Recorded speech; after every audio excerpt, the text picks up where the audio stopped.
आचार्य जी veganism के ऊपर बताया था मुझे हनी ने कुछ सवाल जवाब. तो आप let's start by asking you about your views on veganism. What you think about veganism? Man has a tendency to further his self-interests. The self he defines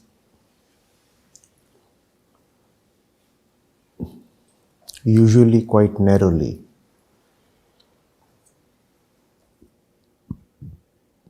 So when he defines the self as merely his physical body, then all the other bodies in the world become just material available to be exploited for the sake of his own one body. When he defines himself in terms of a gender, then the other gender becomes just a means to further his own gratification. Similarly, he can define himself in terms of religion or color or his immediate family or some kind of a community.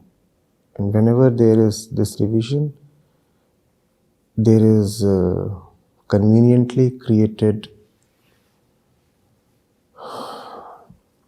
a party on the other side. And now the party on the other side merits no consideration or compassion. It is just there to be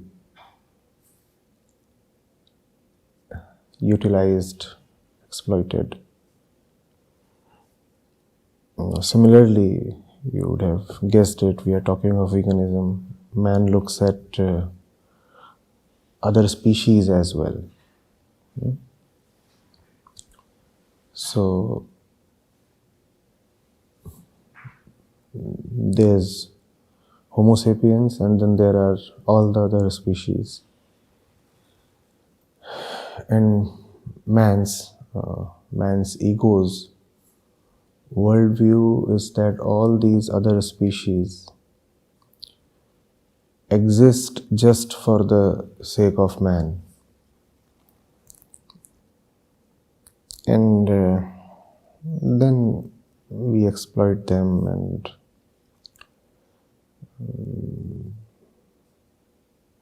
in our words, utilize them in all ways possible. Now, this is the very antithesis of spirituality. So, spirituality really, which is about broadening the ego boundaries, in other words, dissolution of the narrow ego, has to be very resonant with veganism. Especially in today's times, I do not see how it is possible to be spiritual and not be a vegan.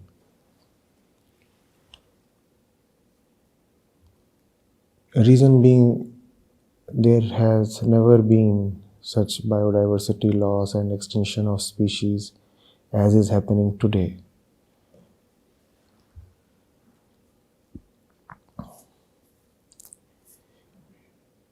The entire ecosystem or the millions of interconnected micro-ecosystems have never been as threatened as they are today. And all of that is because of man's flawed self-concept.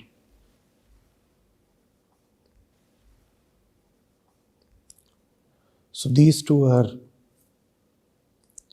highly interrelated things. Man's quest for liberation from his little ego, narrow self-concept, and man's compassion towards the larger world. And the larger world obviously has to include all flora, fauna, environment, everything. So it's about ego at the end of the day, isn't it? Yes, it begins from there, and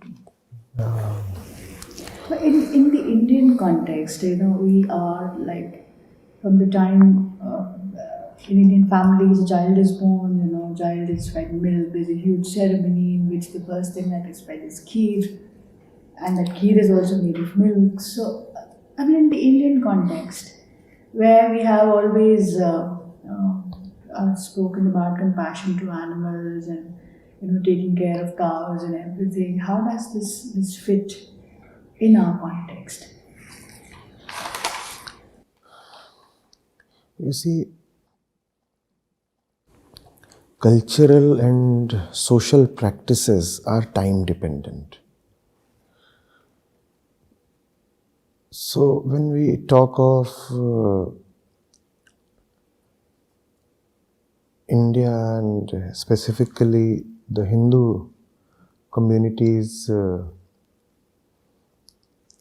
association, rather affinity with milk and milk products, that's a socio-cultural thing that does not really have much to do with the essence of religion.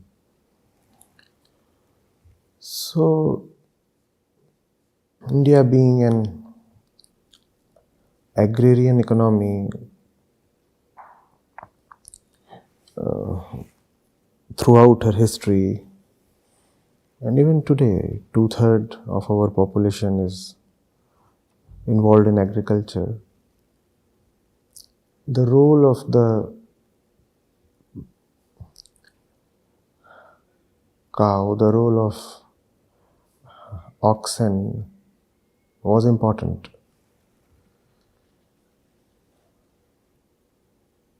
And so, from there came this association with the entire cow family. But all of that was firstly in great limits, and secondly, a cultural practice. Cultures must change in response to the realities of the times.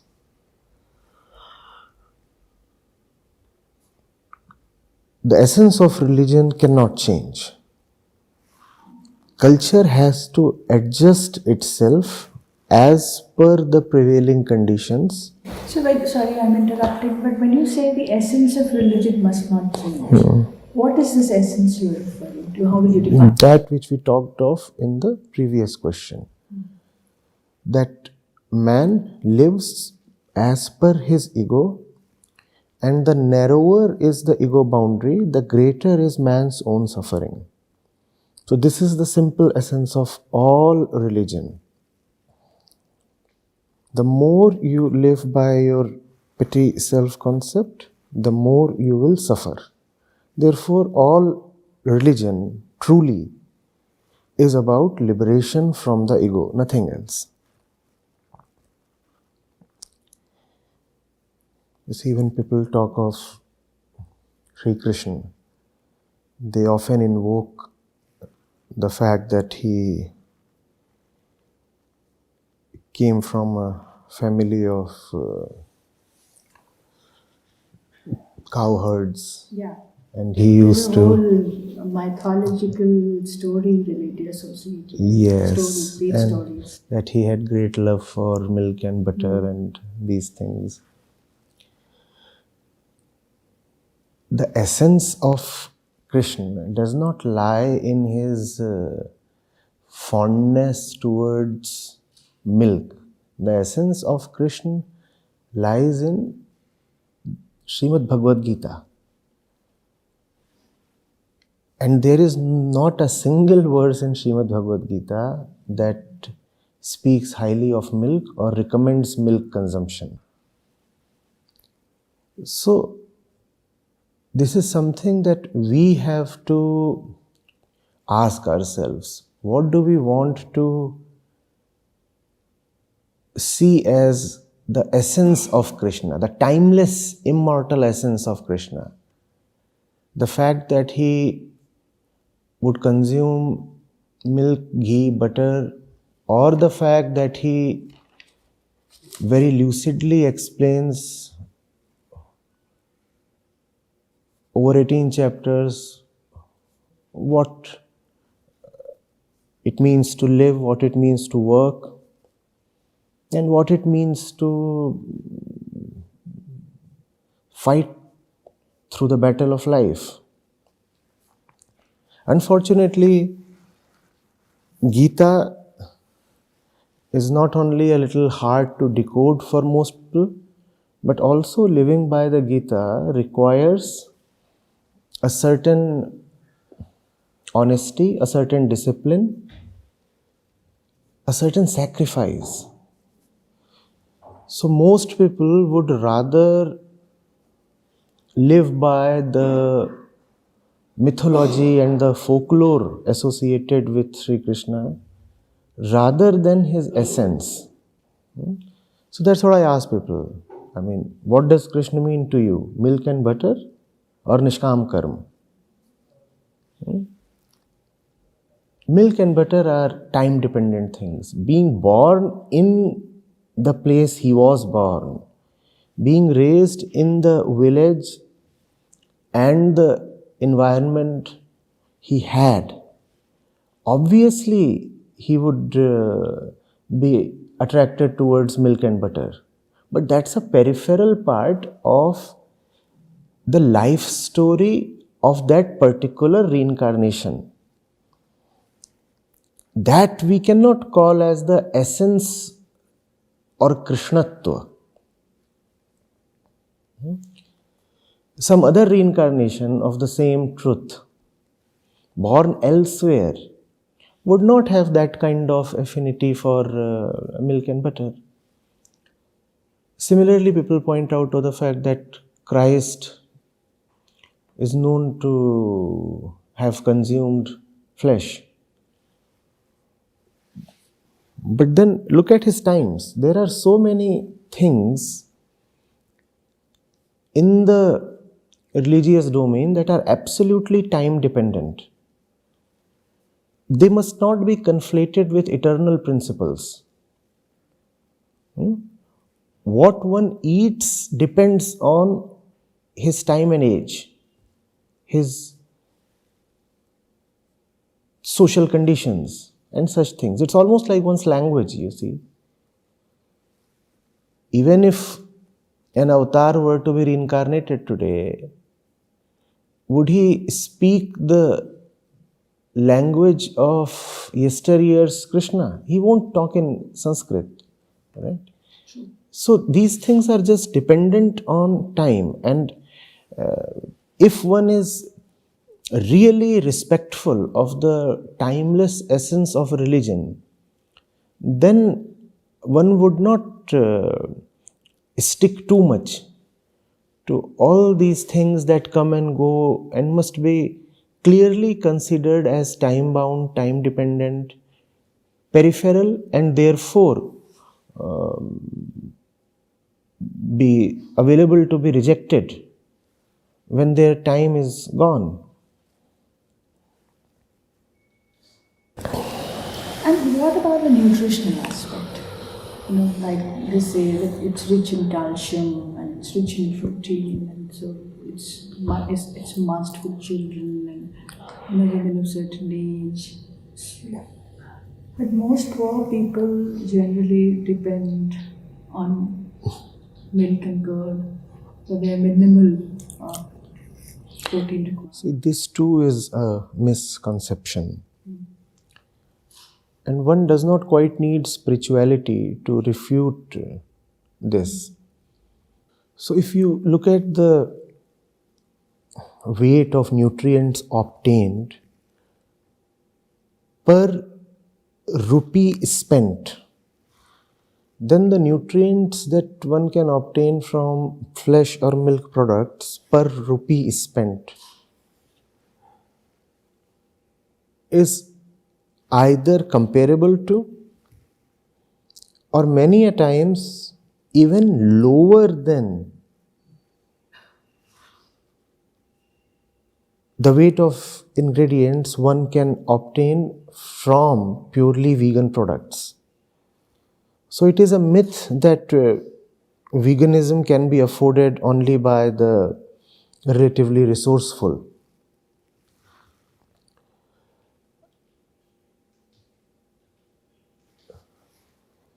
There is enough medical literature now available to conclusively prove that if you want to live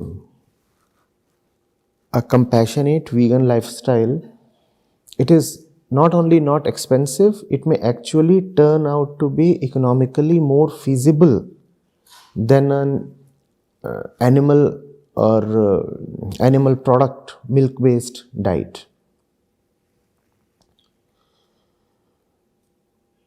As far as nutrients are concerned, you see, today you have top athletes, champions in tennis, cricket, several other sports, even in physically very, very demanding disciplines like bodybuilding, like weightlifting, like boxing. And these are the people who are not only vegan, but they actually actively aver that their performances raised to another dimension after they turned vegan. So not only are they saying that they are able to sustain their performances even while being vegan, what they are saying is that their top level world beating performances are due to veganism. Surely this does not point towards a deficiency of nutrients in their body. And we have more and more research and medical material emerging every day. Obviously, there is material to the contrary as well. But let's also remember the times we are living in. The vegan movement is still in its infancy, and it is pitted against the powerful forces of animal agriculture, the meat industry, the leather industry, the animal products industry, the beauty products industry. So there are industries worth trillions of dollars that are threatened by veganism. And obviously, these industries would pour money into sponsored research reports that would rail against veganism. But if you go to credible agencies, you read what they are saying, you find out it works. It seriously works. Now, coming to Ayurveda, again you see, it's a system of medicine. And obviously it will talk of firstly, stuff that is medicinal, because its primary concern is not compassion, but treatment of the ailing individual. Secondly, because Ayurveda has its roots very much in India, therefore, it would talk of its Locally available. stuff that sourced is stuff. locally available, and herbs and other ingredients that can be easily sourced. So these two things have to be remembered. Ayurveda, I'm not saying does not care for animals, but that cannot be its primary concern. By definition, that cannot be its primary concern. Its primary concern is heal the human being, and whatever it takes for that. So many people may not know this, but Ayurveda, even for certain ailments, recommends flesh consumption. For certain diseases, Ayurveda would say, for example, that you must take pork and boil it, and then the rasa that you have, the soup, that has to be taken for so many days. Now, if that involves slaughtering that animal, which it obviously would, so be it. The life of the man is more precious. And that is the defined domain of a medical system of treatment. So you cannot fault it for that. But one cannot really quote Ayurveda to justify slaughtering a pig. What Ayurveda is saying is that in that special condition, this is what would work. Whereas veganism is a lifestyle. Also, you see, now at this point when we are saying that when there is a choice, when there is a trade-off between one's sense of compassion and a medical situation that requires flesh consumption, let's say in the Ayurvedic domain, there is a situation that demands that one consumes the flesh of a pigeon. That too has been recommended in certain situations. One consumes the flesh of a pigeon or fish or something. Now is the time when one has to really decide what is it that one values more, his body or his love. It's a cliched word, but there is no other word available for it. So I have to ask this. And there have been people who have said that they would rather die than kill others for the sake of their life.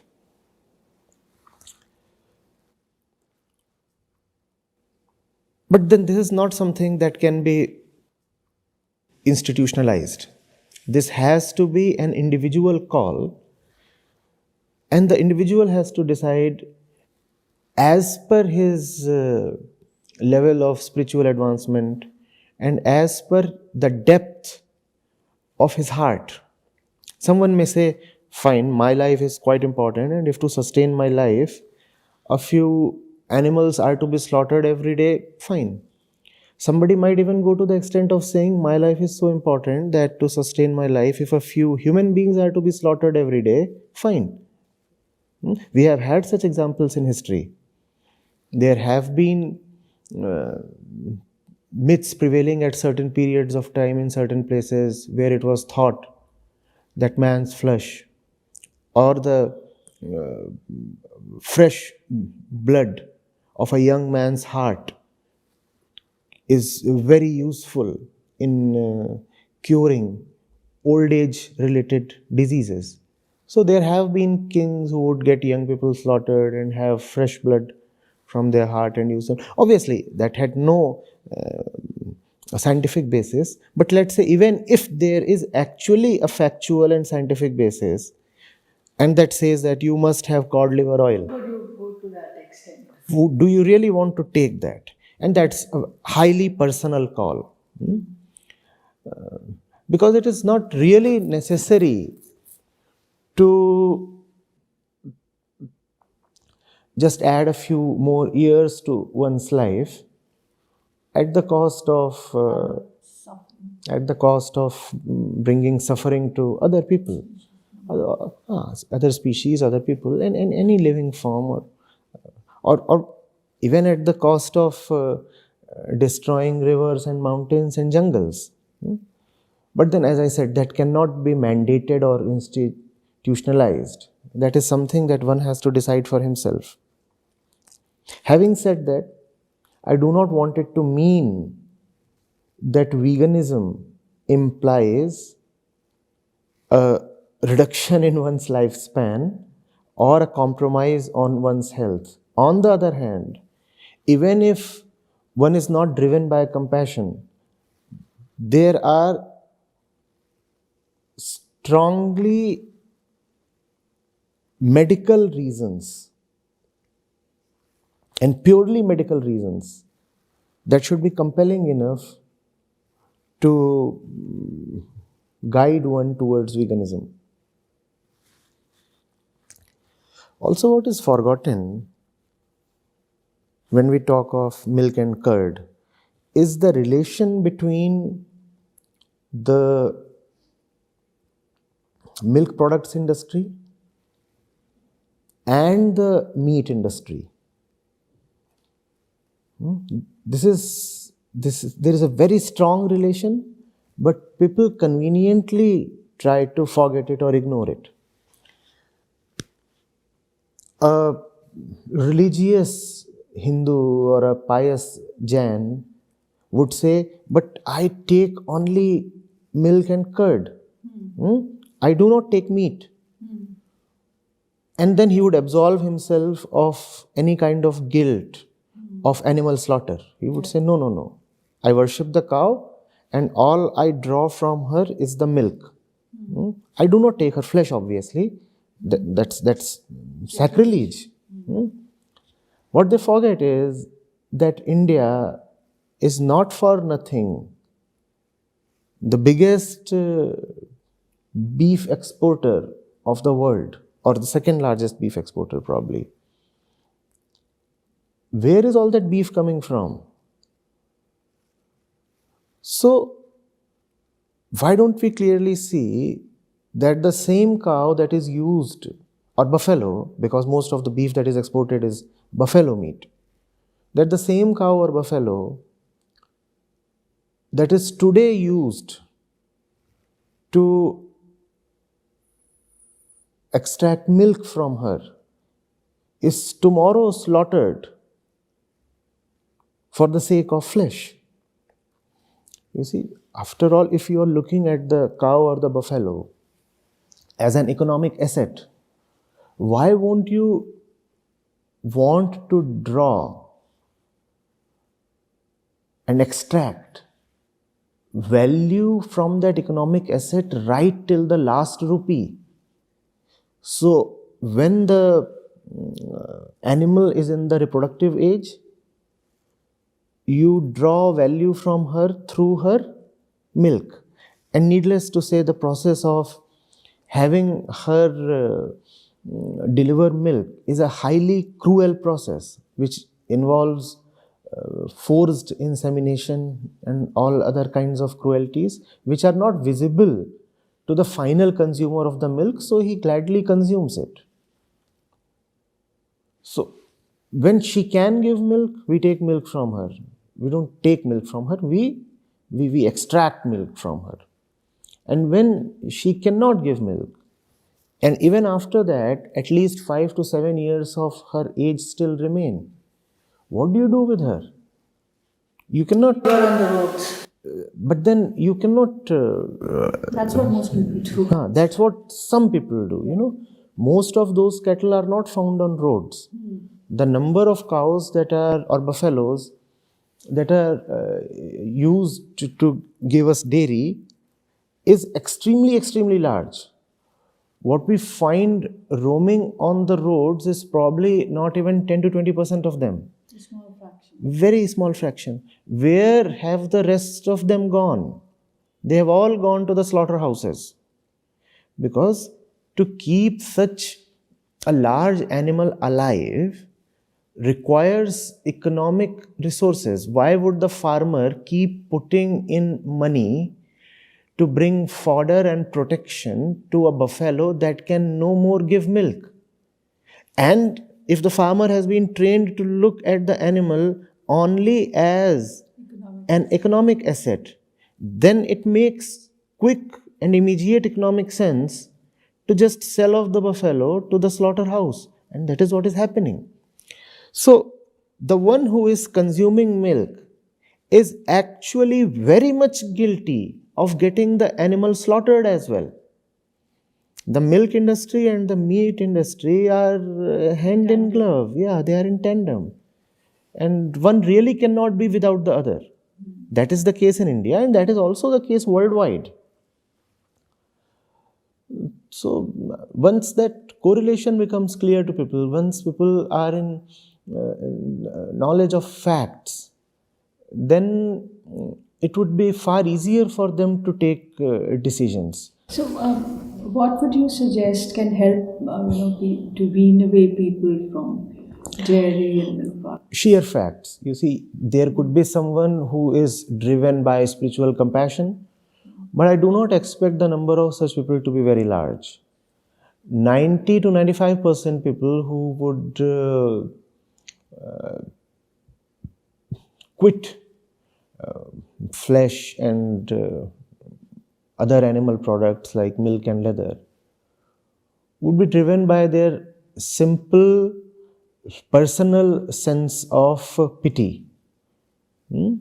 When they are provided with the facts, those facts emerge in the public domain. Oh, they are already there in the public domain, but they are not getting publicized because all kinds of publicity requires resources. And let alone the vegan movement being flush with abundant resources, the fact is it is pitted against Very powerful industry. very powerful industries, very, very powerful industries. But still, I mean, there is social media, and social media is the least resource intensive among all kinds of media. So maybe that can be used. And But there's another sort of violence that we've come across in our country recently, of that if somebody is suspected of having beef at home is being lynched. So that's another extreme. So how do you suggest we find that? and this fellow is being lynched by obsessive milk users. Well, yes. Absolutely. So that's the Irony of cruel irony of all this, right? The one who is drinking maybe a kilogram or two of milk daily is assigning himself the moral authority to actually physically assault someone who is just taking away the animal for slaughter. And sometimes not even taking away the animal for slaughter, just on suspicion these things are happening. So this is not merely illegal, but also immoral and not at all spiritual. Just leave the animal alone. Let the animal be. Right? If so many cows are not being reared for milk, then the prices of beef would greatly escalate. And ultimately, there is so much that boils down to economics. If beef becomes expensive, then its consumption goes down proportionately. Yes. And what is it that is keeping beef affordable? It is milk consumption. Because it's in circulation. Because it's in circulation. You see, you have an asset. if the only thing that you can have from it is its flesh, then you will be required to firstly raise it to its maximum weight, and then you get only one thing from it. What? Its flesh. Flesh in certain kilograms. Whereas if that animal becomes perpetually productive for you over a range of 5 to 7 years, and then as the final end product it gives you its flesh as well, then it's a far more lucrative proposition. So take away milk from the equation, and even beef consumption would drastically fall for purely economic reasons. The economics would not remain sustainable anymore. So it's the milk consumer that has to realize that he is a driving factor. that he is the driving factor behind cow slaughter.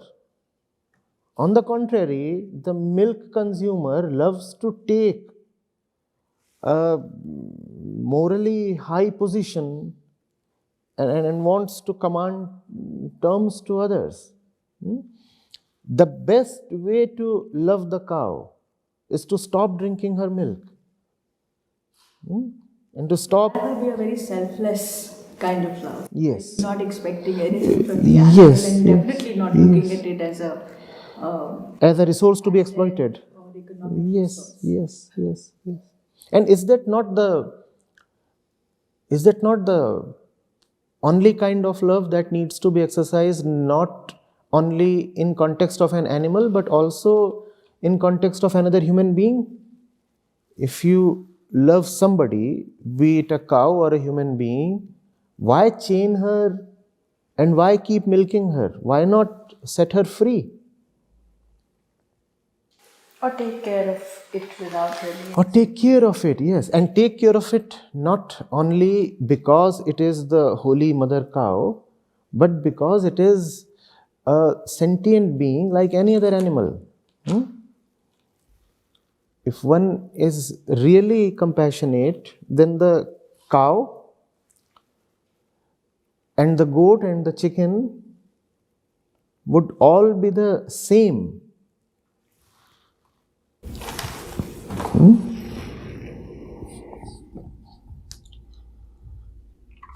See, these are very interesting things that you point to. And so in the center of all this is the understanding of Brahman. An understanding that I am Brahman and so is the other. Am I correct in understanding this? Not quite, but it's not that I am Brahm and so is the other. In Brahm there is no otherness. The common thread that runs through all living beings is their consciousness. You know, the simple thing that you see in the other's eyes.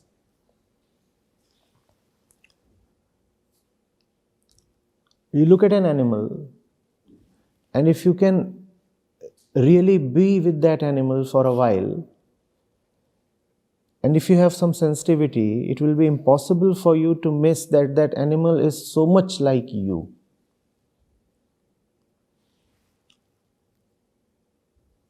Those who have pets, or those who have ever loved an animal would know what I am saying.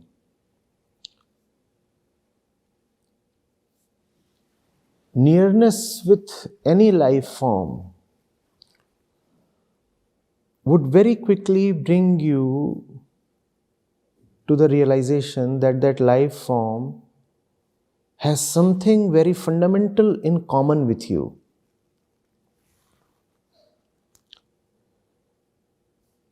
Then assaulting that life form becomes almost like assaulting yourself. You see, to kill other or to exploit the other or to harm the other, you must first have a feeling of otherness. And otherness is based on difference and separation. You want to say that fellow is different from me, So I can conveniently assault that fellow, because assaulting that fellow would make no difference to me. He's Y, I am X, and anything that happens to Y does not impact X, so X can safely and happily keep assaulting Y, right? That's the feeling, that the other is other. But if you stay with an animal, you start seeing that there is something in his eyes, her eyes, that is there in you also. There are certain things that the animal understands as much as you do.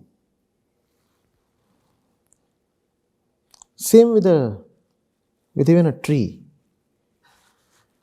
And if your sensitivity starts growing, really developing, then you start seeing the same thing even with respect to a river.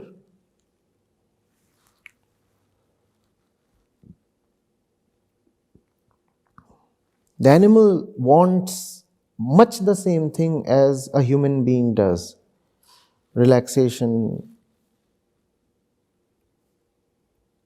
love, closeness, security. And an animal is bothered by much the same things as bother a human being: fear, hunger, lust. And when you see a violent animal, if you're really seeing, you would see the violence contained in human beings as well. Two male animals having a bloody battle over meeting with a female. Is that something that happens only in the animal kingdom? I mean, aren't human beings doing that? So when you look at an animal, you see there is just so much in common with human beings. And then you say, killing him is almost like killing a part of myself. If I kill him, then I am allowing somebody like myself to be killed. And if that becomes the principle, then why should I not be killed? If my inner principle is allowing somebody like myself to be killed, then that same principle should allow me to be killed or tortured as well. And that is when you do not want to treat the other. Yeah, but then there is also one school of thought which says that um, human beings are superior because they have higher consciousness in them. They're more conscious of their being, and then you get human birth because you have done certain amount of good karma, and then you get the privilege to work towards your way to God. So I suppose that's sort of. No, that's very right. But then, what is meant by the superiority of the human form? Superiority of human form implies not exploitation of animals, but going beyond one's own animal tendencies. It is an animal tendency to kill the other for food. Now it becomes quite ironical if I say that I am superior to an animal, but I do the same things, the very same things that an animal does. What does an animal do? If an animal is hungry, it will kill. And it can kill recklessly. It can sometimes kill others of its own species. Snakes eat snakes. And animals do not care for morality or ethics or for a higher purpose in life. That's what animals do. What if human beings are found doing the same things? Then are we superior to animals? Or are we worse than animals? Worse because animals never have the opportunity to rise above their animal nature. Hmm? Man, in his own assessment, says that he is above animals.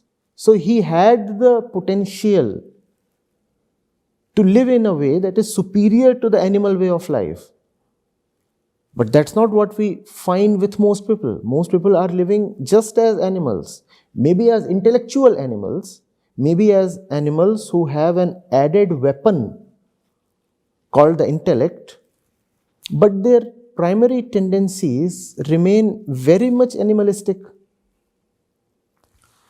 So, the same argument that man is superior to animals must be used to see that being superior to animals places upon us the extra responsibility to not be as animals are. Instead, man is found to be often worse than animals. Animals kill, but then only for food, maybe, or for reasons of jealousy or something. But man can kill recklessly, and man can kill millions. For fun also. Or for fun. Think of it, the horror of it. Killing for fun. No animal kills for fun. So, on one hand, we say we are better than animals, on the other hand, our behavior is worse than that of animals. Doesn't make sense. So yeah, but this is a very interesting take on veganism that I've heard so far. It's very nice. Acharya, will you also tell us something about yourself? I mean, you are IIT from IIT, and then IIM, and then you decided to give up all of that, or corporate way of life, and then how did you make this decision, and why did you make this decision? What led to it? See, when all this was happening, and it has been happening since a long while, it was not one particular day or one particular abrupt decision. It was not something big that was happening, not something monumental that was being decided or was at stake. We all choose career options, don't we? And applying our judgment, our intellect, our discretion, we all choose work that we find to be the best for ourselves. I did exactly the same thing that everybody else does. I also applied my discretion. I asked myself, what is it that is worth doing? And I found in today's times and age, this is what is the most important thing to do. We have a large number of engineers, we have very, very capable managers. We do not lack in those things. What the world today needs is something else. It's another dimension that is calling to be addressed. So I entered that space. It's a very simple story. There is nothing very exciting or enlightening about it. We all need inquiry into the self, and we all need knowledge of the self. And there is very little of it available or readily visible in the world today or in the institutions that are supposed to provide education. So I said, yes, we require to talk about who we are, what the mind is, what the mind's central tendency is, and what the mind's central desire is. And so that people come to know about the one most important thing before they talk of and decide on other things. This was a very, very important area with not enough people to take So it you were forward. inclined towards spirituality from your childhood. Yes, that was the case.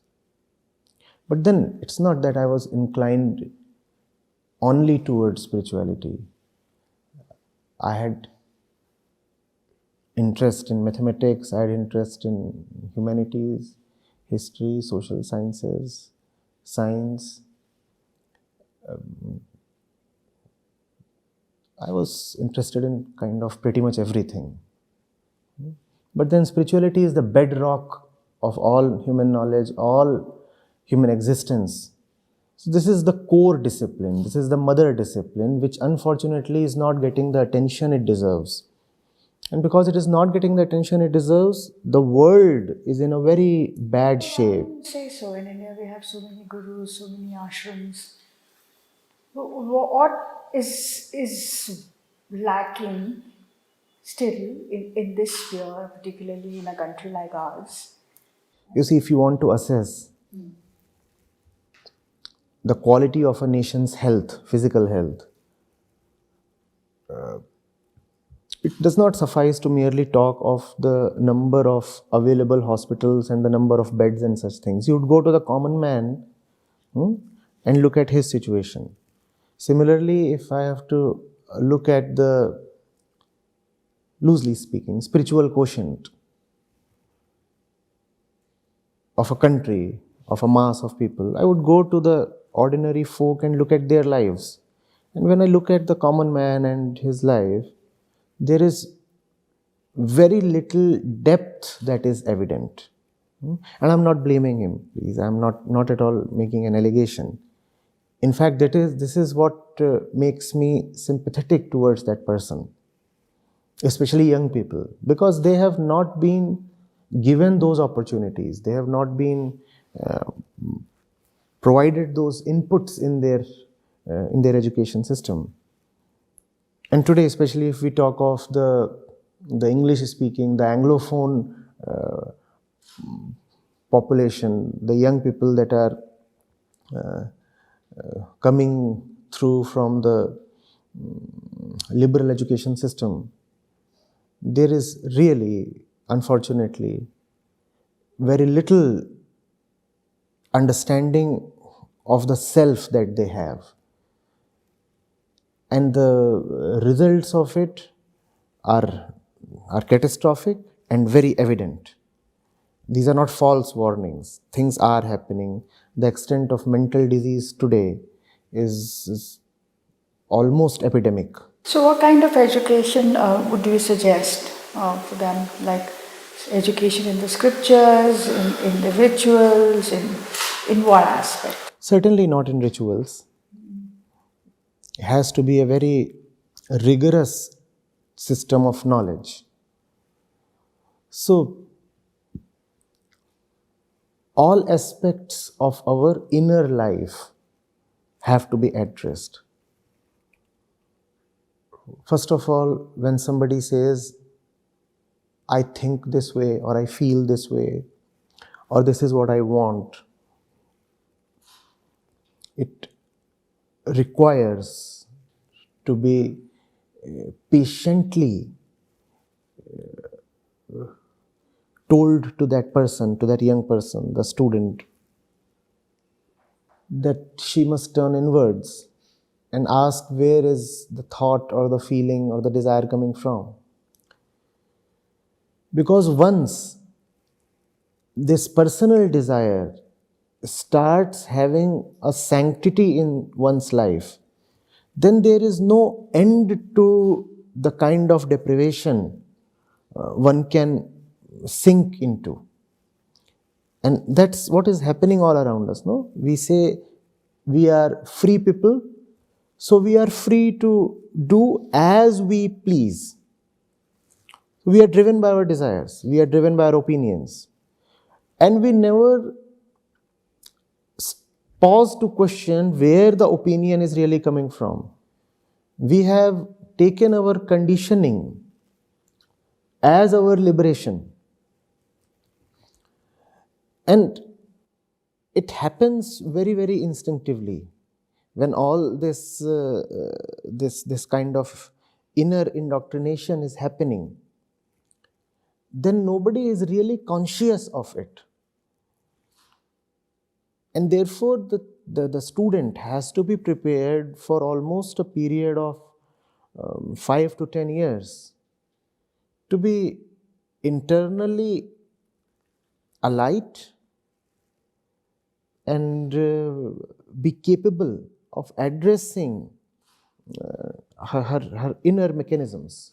So this can be done through meditation, by teaching, making students understand. First of all, this has to be done via textbooks. Attentively reading those textbooks themselves would be quite meditative. Otherwise, if meditation is just a physical exercise, such meditation is largely ineffective. The kind of meditation we find pervasive in the society today, and there are many ways and organizations that are taking this forward. See, today spirituality has come to mean these two things. One, meditation, and second, what we call as yoga. Unfortunately, neither of these will address the core concern of the human being. These two, as they are currently popular and practiced, will not help man to any great extent. Yoga, as we know it today, is mostly just a physical exercise, good for the body, but doesn't amount to much more. And meditation, as we know today, is just a temporary pain reliever, a temporary means of relaxation. It will not address the deep questions of life. It will not give us what our psyche so desperately wants. That can come only through self-inquiry. That self-inquiry is largely missing. We require a system of education that incorporates that. Right, that's quite a good thought to end this on. So thank you very much for talking to us.